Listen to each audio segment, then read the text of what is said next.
അതുപോലെ ഓപ്പറേഷൻ തിയേറ്ററിൽ കണ്ടില്ലേ, ഡോക്ടർ ആ സമയമാകുമ്പോൾ കൈ ഇങ്ങനെ കാട്ടണേ ഉള്ളൂ. ആ സമയത്ത് കത്രിക കൊടുക്കണോ അല്ല കത്തി കൊടുക്കണോ അല്ലെങ്കിൽ ഒരു സൂചിയാണോ കൊടുക്കേണ്ടത്, നൂലാണോ കൊടുക്കേണ്ടതെന്ന് കൃത്യമായിട്ട് ആർക്കറിയാം? ഒപ്പം നിൽക്കുന്ന ആൾക്കറിയാം. അതെന്തുകൊണ്ടാണ്? അപ്പം ഇത്രയും പറഞ്ഞതിൽ നിന്ന് നിങ്ങളുടെ അഭിപ്രായം എന്താണ്? ഈ ടൈം എല്ലാവർക്കും 24 മണിക്കൂറാണ്, എല്ലാവർക്കും ഒരേ സമയമാണുള്ളത് എന്നത് വലിയൊരു സത്യമാണല്ലോ. ഇപ്പോൾ നമ്മളെ ഇന്ത്യൻ പ്രധാനമന്ത്രി ആയാലും നമ്മളെ ഈ സാധാരണ വരുന്ന സമയമല്ല, ഒരേ സമയമാണുള്ളത്. ഈ സമയത്തെ എങ്ങനെയാണ് ഒരാൾ കൃത്യമായി കൊണ്ടുപോവുക എന്നുള്ളതിനെക്കുറിച്ച് ഒന്നും കൂടെ എനിക്ക് കോൺട്രിബ്യൂട്ട് ചെയ്ത് പറയാൻ പറ്റും. അതായത് സമയത്തിൽ നിൽക്കുന്നു ഒരു പോയിന്റാണ്. അത് എനിക്ക് ഒരുപാട് ഗോളുകളുണ്ട്. ഒരു മനുഷ്യനായപ്പോൾ നിങ്ങൾ പറഞ്ഞു ഫാമിലി, ഫണ്ട്, ഹെൽത്ത്, സ്പിരിച്വാലിറ്റി, അവരുടെ എല്ലാ കാര്യങ്ങളും വേണമല്ലോ. എല്ലാവരും ചിലപ്പോൾ നമ്മൾ ഒരു പോയിന്റിൽ മാത്രം ഒരു ഭാഗം, ഇപ്പോൾ ഒരു മരത്തിൻ്റെ ഒരു ഭാഗം ഒന്നായിട്ട് അങ്ങ് വളരും കൂടുതൽ ടൈം കൊടുത്താൽ, അപ്പോൾ ആ മരം പിന്നെ നിലനിൽക്കില്ല എന്ന പോലെ ഇതെങ്ങനെയാണ് ഈ ടൈം കൃത്യമായിട്ട് കൊടുക്കുക എന്നുണ്ടെങ്കിൽ വല്ല കോൺട്രിബ്യൂട്ട് ചെയ്യാം? നമുക്ക് സമയത്തിന് ഡെഫിനറ്റ്ലി നമ്മൾ എന്ത് പ്രയോറിറ്റൈസ് ചെയ്യുന്നു എന്നുള്ളതാണ്. ഇപ്പോൾ ഉദാഹരണത്തിന് എൻ്റെ പാഷൻ എന്ന് പറയുന്നത് എൻ്റെ വർക്കാണ്. അപ്പോൾ ഞാൻ വർക്കിലോട്ട് കൂടുതൽ ഞാനവിടെ വർക്കിലോട്ട് കൂടുതൽ സമയം കൊടുക്കുമ്പോൾ എനിക്കതിൽ കൂടുതൽ സന്തോഷമാണ് കണ്ടെത്താൻ സാധിക്കുന്നത്. എല്ലാവർക്കും അതുപോലെ ആയിരിക്കണം എന്നില്ല. ചില ആളുകൾക്ക് ഫാമിലി ടൈമിന്, ചില ആളുകൾക്ക് എൻ്റർടൈൻമെൻ്റ് ആയിരിക്കാം. അപ്പം നമ്മളുടെ പ്രയോറിറ്റീസ് എന്താണെന്നുള്ളത് നമ്മൾ എഴുതി വെക്കുക, എന്നിട്ടൊരു ബാലൻസ്ഡ് ആയിട്ടുള്ളൊരു ഇത് കൊണ്ടുപോവുക എന്നുള്ളതാണ്.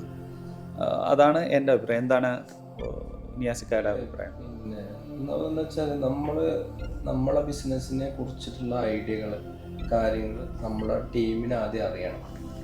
എന്നാലേ ഉള്ളൂ. നമ്മളിപ്പോൾ അഡ്വക്കേറ്റിനെ പോയി കണ്ടു, സംസാരിച്ച സമയത്ത് ഇന്ന ഷെൽഫിലാണ്, ആ അഡ്വക്കേറ്റിനെ അറിയാം. പക്ഷെ എംപ്ലോയി എന്ത് ചെയ്യണത്, അത് എടുക്കേണ്ട കാര്യങ്ങൾ അറിഞ്ഞാൽ മാത്രമേ ഉള്ളൂ ആ ഫാസ്റ്റായിട്ട് കിട്ടുള്ളൂ.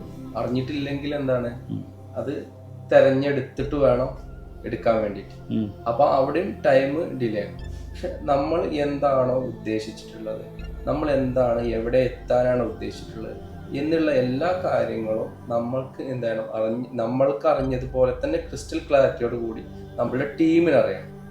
അപ്പോൾ മാത്രമേ നമ്മൾ ചിലപ്പോൾ ഒന്ന് കൈ ഇങ്ങനെ വെച്ചാൽ തന്നെ, ചില സ്ഥലത്തൊക്കെ കണ്ടിട്ടുണ്ട് ഇങ്ങനെ ഒന്ന് കാട്ടി കൊടുത്തത്, ഷോപ്പിലൊക്കെ പോയി കഴിഞ്ഞാൽ ഇങ്ങനെ കാട്ടുമ്പോൾ തന്നെ കൊടുക്കണം. അതുപോലെ ഓപ്പറേഷൻ തിയേറ്ററിൽ കണ്ടില്ലേ, ഡോക്ടർ ആ സമയമാകുമ്പോൾ കൈ ഇങ്ങനെ കാട്ടണേ ഉള്ളൂ. ആ സമയത്ത് കത്രിക കൊടുക്കണോ അല്ല കത്തി കൊടുക്കണോ അല്ലെങ്കിൽ ഒരു സൂചിയാണോ കൊടുക്കേണ്ടത്, നൂലാണോ കൊടുക്കേണ്ടതെന്ന് കൃത്യമായിട്ട് ആർക്കറിയാം? ഒപ്പം നിൽക്കുന്ന ആൾക്കറിയാം. അതെന്തുകൊണ്ടാണ്? അത് അവർക്ക് ക്രിസ്റ്റൽ ക്ലാരിറ്റി ഉള്ളതുകൊണ്ടാണ് ഈ സാഹചര്യത്തിൽ ഇതാണ് വേണ്ടതെന്ന്.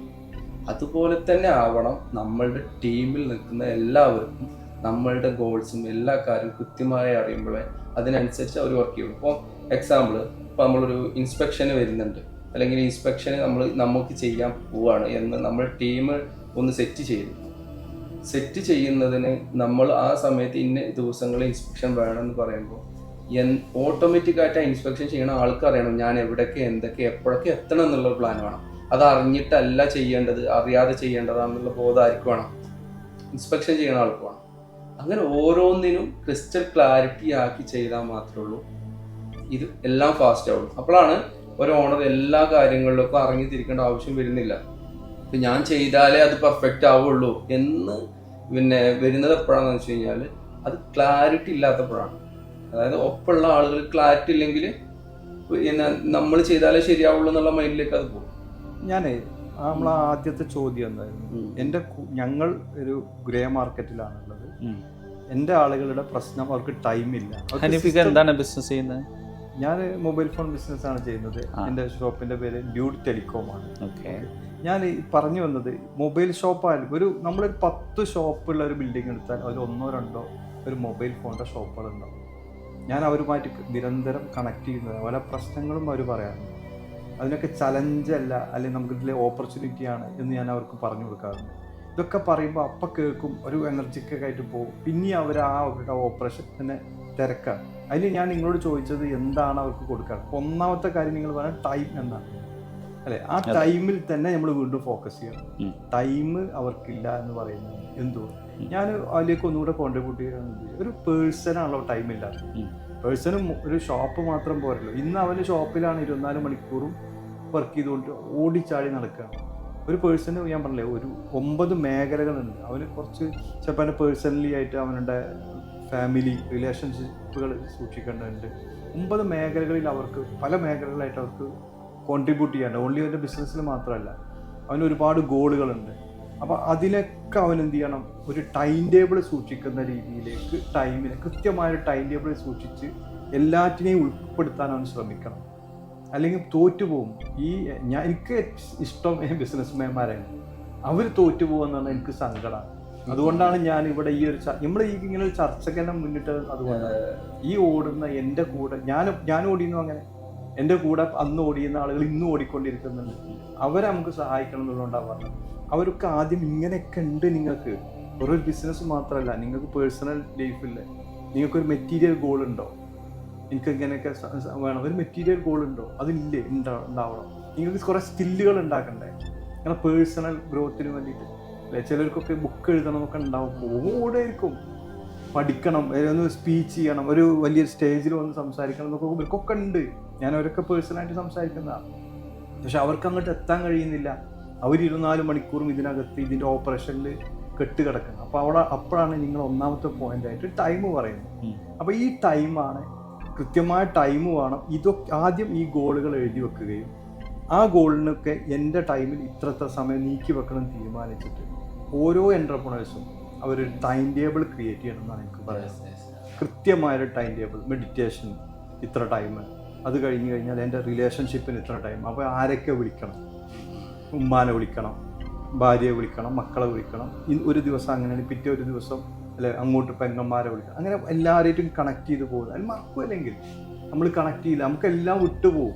ബിസിനസ് മാനെ എൻ്റെ ഗോളുകൾ എഴുതുകയും കൃത്യമായ ഒരു ടൈം ടേബിൾ ക്രിയേറ്റ് ചെയ്യുകയും ആ ടൈം ടേബിളിലേക്ക് അത് വരികയും ചെയ്യണം. ചിലപ്പോൾ നമ്മൾ ബിസി ആയിരിക്കും, ടൈം ടേബിളിൻ്റെ ആ കൃത്യമായ ടൈമിൽ പീരീഡ് മാറാറില്ലേ. നമുക്ക് സ്കൂളിൽ പഠിച്ച ആളുകളല്ലേ, സ്കൂളിൽ പഠിക്കുമ്പോൾ മലയാളത്തിൻ്റെ മാഷ് ഇല്ലെങ്കിൽ അത് കണക്കിൻ്റെ മാഷ് വരും.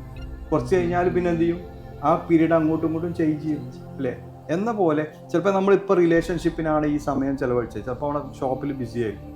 അപ്പോൾ നമ്മൾ ഷോപ്പിലാണ് എങ്കിൽ ഷോപ്പിൻ്റെ ഒരു ടൈം എന്ത് ചെയ്യണം, ഇതിനു വേണ്ടി ഉപയോഗിക്കണം. ഒരു കൃത്യമായൊരു ടൈം ടേബിൾ സൂക്ഷിക്കാനും ആ ടൈം ടേബിളിൽ നിന്ന് പുറത്തു പോകുമ്പോൾ വീണ്ടും അതിലേക്ക് വരാനും നമ്മളൊരു ബാലൻസിങ് കീപ്പ് ചെയ്യുകയാണെങ്കിൽ അവർക്ക് എല്ലാ മേഖലയിലും കൃത്യമായൊരു സമയം ചെലവഴിക്കാൻ പറ്റും എന്ന് തന്നെയാണ് എനിക്ക് തോന്നുന്നത്. തീർച്ചയായിട്ടും അനിഫിക്കിപ്പോൾ ഈ പറഞ്ഞതിൽ എനിക്ക് തോന്നിയെന്ന് വെച്ചാൽ നമ്മൾ ഒരുപാട് സുഹൃത്തുക്കൾ ഉണ്ട് ബിസിനസ്സൊക്കെ ചെയ്യുന്നത്. അപ്പോൾ ബിസിനസ് ചെയ്യുന്നതിൻ്റെ ഭാഗമായിട്ട് അവർ ഒരു കാലത്ത് എൻ്റെ കൂടെ പഠിച്ചവരുണ്ട്, നന്നായി പാടും, നന്നായി ചിത്രം വരയ്ക്കും. പക്ഷെ ഞാനിപ്പോൾ അവരോട് ചോദിച്ച സമയത്ത് അവർക്ക് അതിനുള്ള സമയമില്ല. അവരുടെ ഒരു കാലത്ത് ചിലപ്പോൾ അതൊരു സ്വപ്നമായിട്ടുണ്ടാവും. പക്ഷെ ഇവരെ തിരക്ക് കാരണം അവർക്ക് ഒന്ന് പാടി നോക്കാനോ അല്ലെങ്കിൽ ഒന്ന് 10 മിനിറ്റ് അതിനൊരു സ്പെൻഡ് ചെയ്യാൻ വേണ്ടി അവർക്ക് സമയം കിട്ടുന്നില്ല. അപ്പോൾ അനിഫൊക്കെ പറഞ്ഞ പോലെ തന്നെ അതിനെക്കുറിച്ച് സമയം നമ്മൾ ഷെഡ്യൂൾ ചെയ്യുകയാണ് ഏറ്റവും നല്ലത്. നമുക്ക് അതിനൊരു ഡയറി കീപ്പ് ചെയ്യുക, ടു ഡു ലിസ്റ്റ് ക്രിയേറ്റ് ചെയ്യുക. എന്നതിന് ശേഷം അത് നമുക്ക് ഇതൊക്കെ ചെയ്യുക. ഇതിനൊക്കെ ചെയ്യണമെന്നുണ്ടെങ്കിലും നമ്മൾ എന്ത് ചെയ്യണം, മൊത്തത്തിൽ നമ്മുടെ ഒരു ബിസിനസ്സിൻ്റെ ഒരു ക്ലാരിറ്റി എന്താണെന്നുള്ളത് നമ്മളെപ്പോഴും അറിഞ്ഞാലും അത് അറിയിച്ച് അവരും അതുപോലെ അറിഞ്ഞാൽ മാത്രമേ ഉള്ളൂ ഇതിനൊരു എന്താ പറയുക എഴുതാനും നമുക്ക് കിട്ടുള്ളൂ, സമയങ്ങൾ കിട്ടും.